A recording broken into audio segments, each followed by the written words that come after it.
I have recently had the opportunity to be in some flat earth debates on YouTube and have gotten to know some of the arguments that the globe side has to offer more clearly.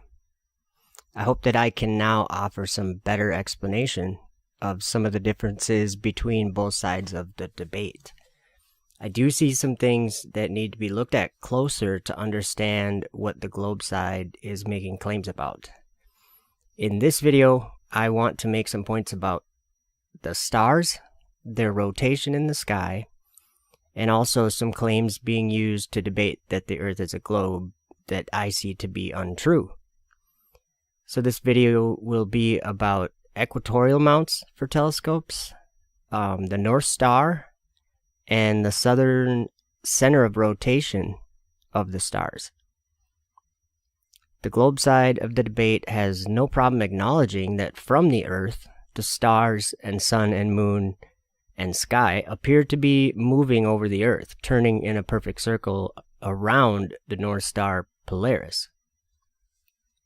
Another part of the debate is that if Earth is flat, they say that an equatorial mount would not work to track the lights in the sky, and that a flat Earth would require a mount that is using more than one axis of rotation.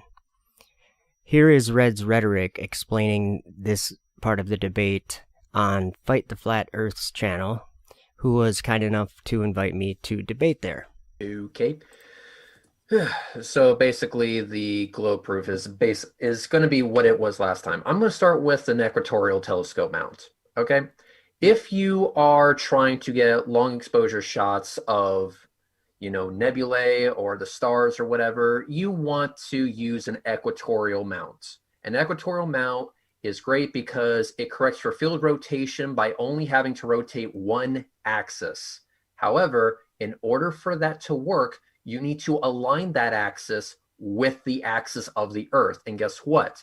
The angle at which you need to align that axis is dependent on how far north you are or how far south you are. If you were to go all the way to the North Pole, you would have to stand the equatorial telescope mount's axis straight up. In order for it to work at the equator, you would have to lay it side to side so that the axis is running along the ground.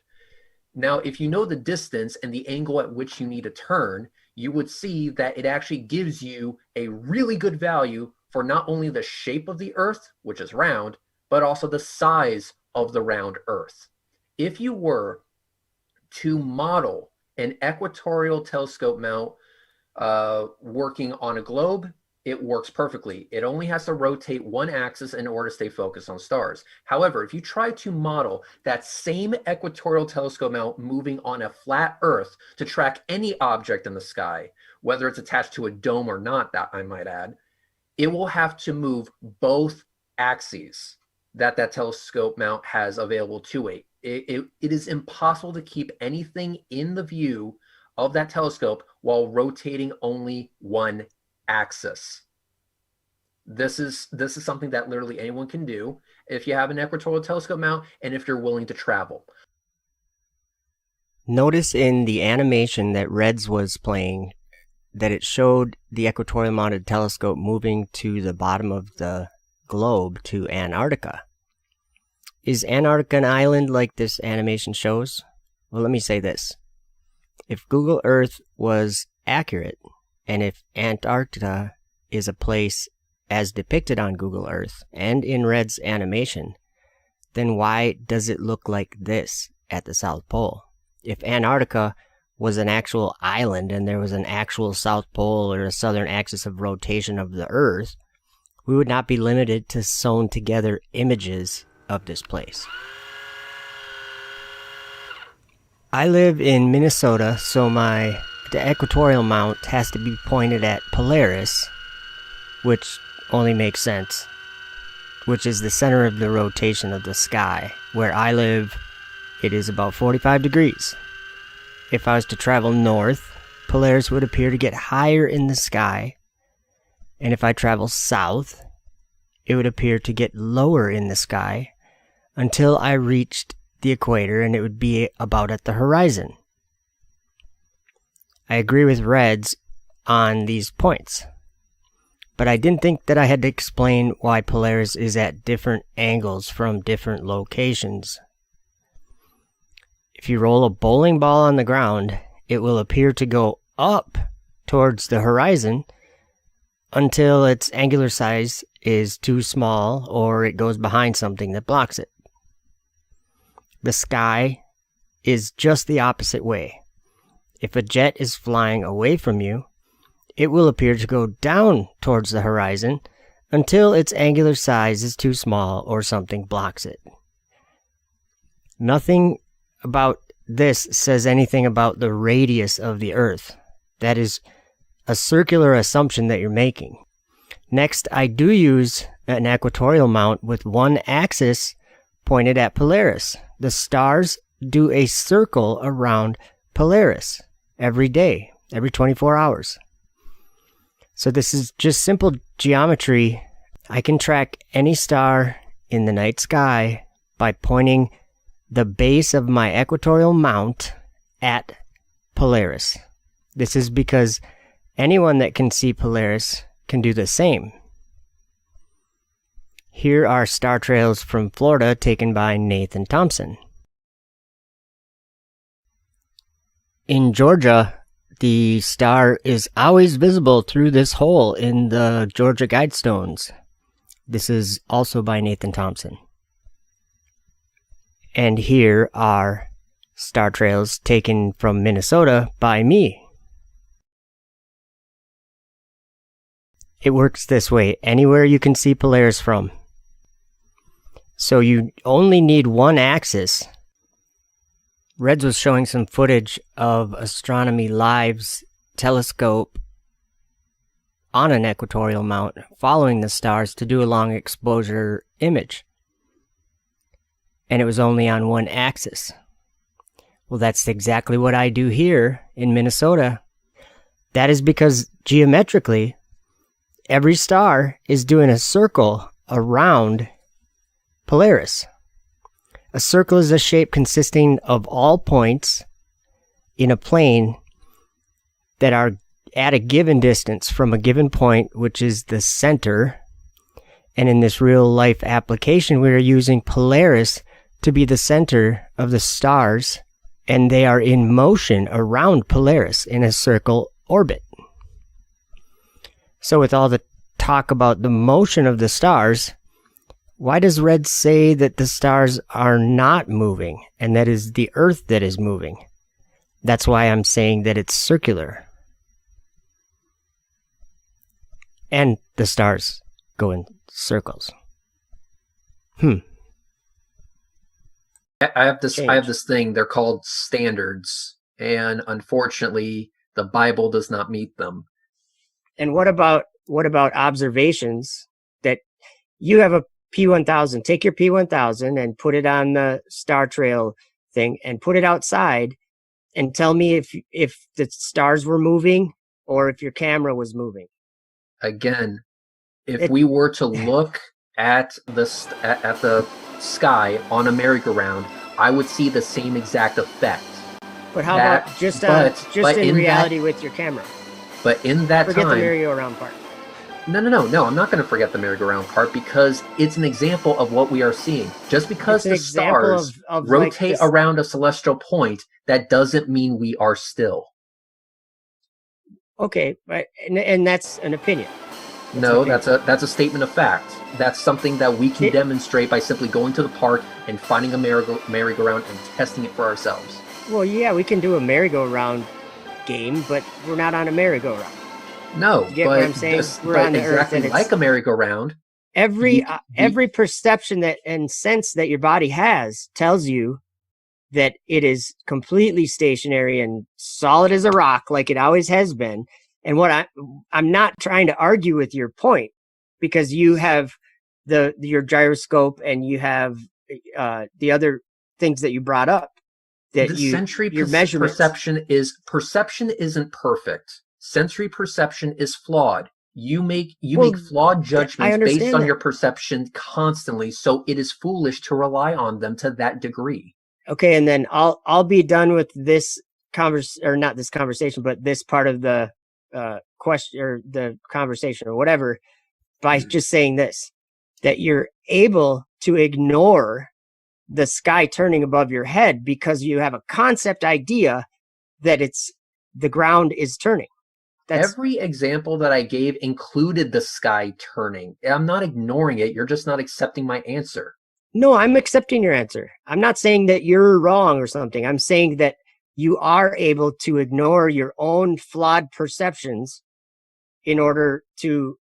So because I have more accurate equipment I can rely on. And Absolutely. That's actually exactly what I'm pointing out, is that you're relying on the equipment rather than your actual senses that you make. I am not going to rely on my. I'm not going to rely on my senses when driving. I'm going to look at the speedometer. Yeah, no, and that's more accurate. I agree. But when we're looking at the reason why I have this image playing behind me is because that's the point I'm making, is that anybody that is trying to say that this is not the stars turning, they're not paying attention to where they live. That's what I'm saying. We live on a place that has a sky above it turning. Everybody does. We all live here. That is your assertion, and your assertion is based on a fundamentally flawed concept. The concept is deemed flawed, not by me, not by so flawed, not by so Fight the Flat Earth or anybody. It's deemed demonstrably false by the measurements that we have been able to gather. And I just would have to disagree with the measurements. You can disagree with the measurements all you want. The point is that the measurements exist. The measurements exist. And so if you ask any reasonable person, we say, hey, we have a guy who hasn't done any measurements, but trusts his I'm doing a measurement right now. Is flawed. And we have this other guy who doesn't go that far, but trusts the tools and equipment that are used in planes and stuff like that. Who are you going to believe? Reds. This is a measurement or an observation. Okay. It's a simple one. The sky's turning above my camera. Simple. It's an observation that doesn't prove your point, though. Well, it says what I'm trying to say about the sky moving and the Earth being stationary. No, it falls short of what you want it to prove, and what it's actually showing are two different things. What you're trying in your to say, opinion. No, in actual demonstrable reality. What is this? What is this doing in the background? That's the point I'm making. The sky's turning in the image that my camera takes, and I have side reel motors on my telescope because the sky's turning, and my telescope is set on the ground that's not turning.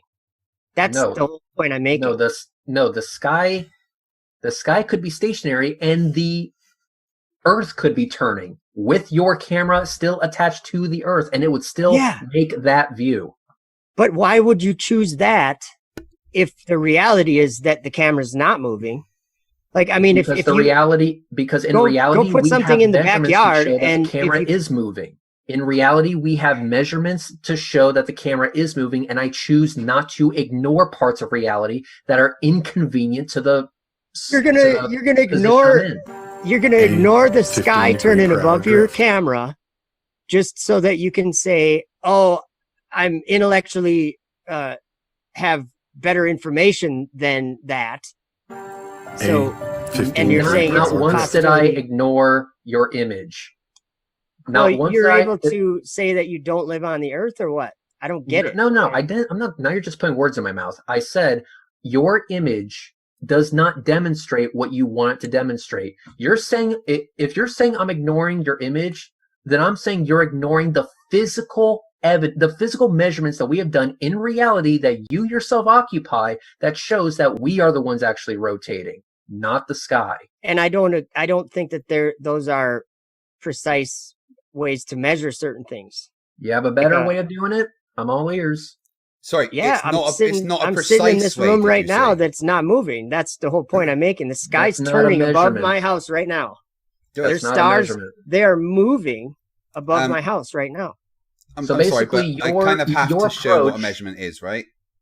Wait. So your approach to the ring laser gyro, the weighted scales, the pendulum is look at this video and take my word for it. Got it. Well, it's not my word for it. It's your word. No, because it's everybody's you're giving me word. Nothing else. No, it's everybody's word for it. Everybody knows that stars move. The constellations move in the night sky. Everybody knows that. Or so it's not my word. It's rotating. Something that we observe. Or everybody observes rotating. What's that? Or the Earth could be rotating. No, I agree. It could be. It could be rotating, or it could be the sky rotating. And so what point I'm making? What are we even talking about here then? The point I'm making is that we live on the Earth, and we've taken in somehow we try to pretend that we're up there looking down on the Earth, and we can see all this solar system and all this stuff when we don't see the planets orbiting the sun. We don't see that. We see the sun going over our heads every day and the moon going over our heads every day. And we see the planets doing retrograde motion up in the sky. Red says that the Earth is rotating and the sky is stationary. Then he says that the rotation of the sky proves something about the shape of the Earth because a kind of telescope mount I use all the time won't be able to work on a flat Earth to track the stars. Then he shows a video from Astronomy Live of a scope on an equatorial mount with one axis tracking the motion of the stars. I do it all the time, and it's my favorite type of mount to track stars with. Only one axis of rotation. One motor. Which again, why does Reds think I would need a motor on my telescope if the sky is stationary? Earth is not moving at all, and everyone living on it witnesses and observes this every day. It shouldn't even be a debate. The idea that there's a solar system is exactly what I just said. It's an idea. It only exists in our minds. In reality, we see the lights in the sky, sun, moon, stars, planets, and now the ISS, and we see them moving over the face of the Earth, up in the sky above our heads. And everything I said in this video about the North Star and the equatorial mount and one axis and how it works just fine applies exactly the same way in the south, but the center of rotation will have to be south and the opposite direction because you'll be facing the opposite direction to see the center of rotation. The North Star will be too far away and hidden by the horizon.